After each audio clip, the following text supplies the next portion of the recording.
Isso vale para qualquer área. Então, se eu tenho edema na face, eu posso colocar, por exemplo, para ser absorvido aqui nos linfonodos supra e infraclaviculares. Então, eu direciono a minha linfa da face para que ela seja absorvida aqui. Então, eu consigo fazer isso também, tá?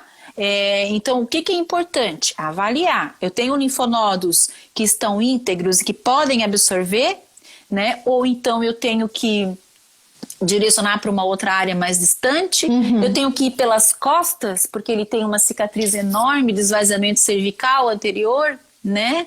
Então, tudo isso depende, porque o fisioterapeuta que trabalha com oncologia, ele vai, então, direcionar, ele vai, então, conduzir, né, para saber qual o melhor local de absorção.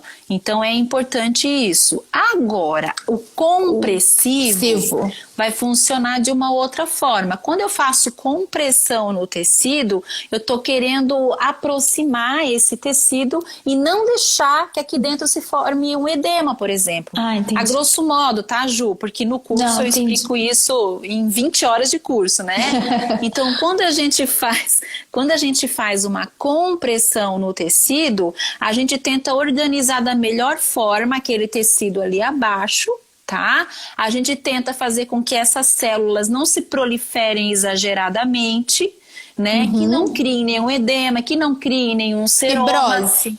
Né? A fibrose, exatamente. Então eu aperto esse tecido, por isso que é muito utilizado a parte compressiva e linfática, mas bastante utilizada a parte compressiva lá naquele pós-operatório imediato, no transoperatório. Então, são comprimidas áreas onde o cirurgião já sabe, né, o fisioterapeuta já sabe que aquela área é uma área propensa a fazer um seroma, a ter características, né, de um tecido que vai fazer fibrose posteriormente. Então, se eu aproximo, se eu não dou espaço para que isso aconteça, é bem importante, bem interessante, tá? Tem algumas pacientes também que têm aqueles linfedemas de membro superior, e essas pacientes com o linfedema, elas também podem se beneficiar do compressivo, porque às vezes ela tem tanta fibrose naquele braço que o linfático não vai dar uma boa resposta. E ela não quer usar todas aquelas bandagens de baixa elasticidade. Então, o que a gente faz? A gente faz o taping, né, de uma forma onde a gente colhe a bandagem com um estiramento quase máximo, tá? E a partir do que eu uso essa bandagem aqui, com bastante estiramento, quando eu colo ela na pele com esse estiramento, eu perco aquele efeito, né, da movimentação do tecido.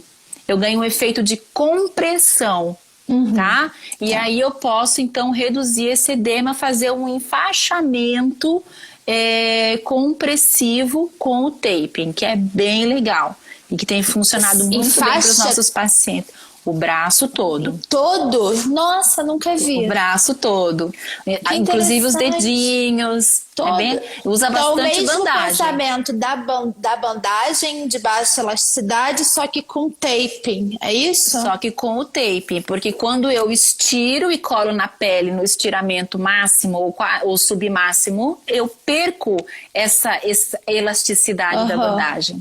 Ela ganha um efeito compressivo. Só que esse efeito compressivo é ainda bem menor do que o efeito da bandagem inelástica. Mas funciona bem. Ai, que interessante esse. Muito bem bom. Legal.